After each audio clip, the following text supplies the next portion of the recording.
All right, welcome back. You know, nobody wants to get injured at work, but what happens if you do? Well, lawyer Twilie, the managing partner and an attorney at LA Law, is here to tell us more. And your name is Lawyer. His name is Lawyer. It's really incredible. Lawyer? Who's a lawyer? Lawyer the lawyer. Did you ever think about chiropractic or something? I should have been a doctor, actually. Yeah, Really? Dr. Lawyer. Dr. Lawyer. That would have really messed people up. Really Yeah, messed it up. either All right. that or it would have been an even better selling point, right? That's it.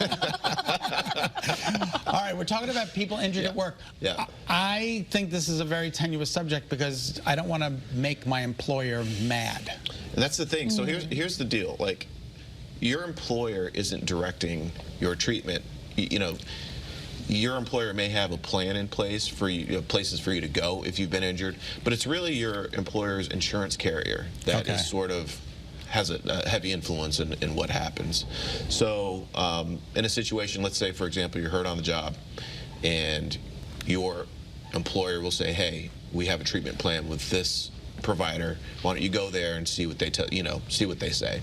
And you go there and they say, geez, you need a surgery. Then that will get reported back to the insurance carrier, not your employer, but the insurance carrier. And the carrier may say, well, hold on a second. We don't necessarily want to pay for a surgery. Let's go send you somewhere else and see what they say. Get you a second opinion. Second opinion. Yeah. You know, if you're injured on the job, I always recommend that you consult with an attorney just to make sure that at the end of the day, your health is taken care of. Right. Okay?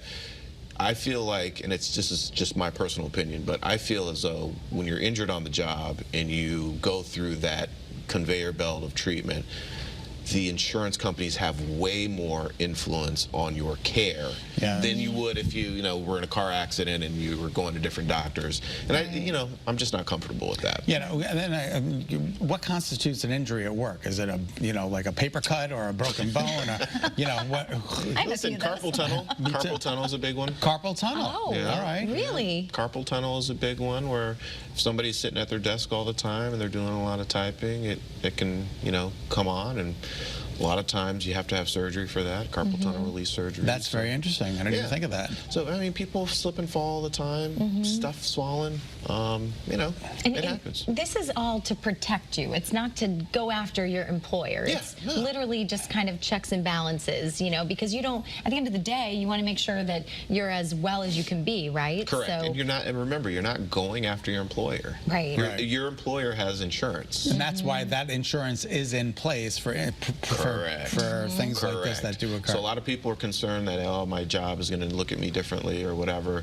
It's really, you're dealing with the carrier, and that's what the coverage is for. So, but at the end of the day, you need to make sure that you're healthy.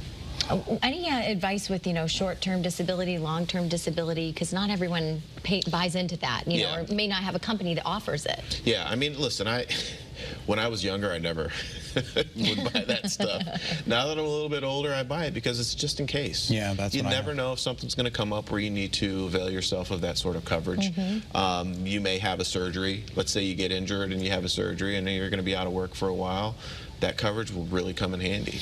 But it's really a personal decision, and you got to figure out what the cost is on that and if it makes sense and fits into your budget. All right, Lawyer Twilie, we can't thank you enough. If you need help from a lawyer, you can reach out to Lawyer Twilie from LA Law. There's all the information, 860-595-3163. Lawyer, thanks so much for being with us. Thanks, Lawyer. Thank you for having me. Great to see you as always. And as we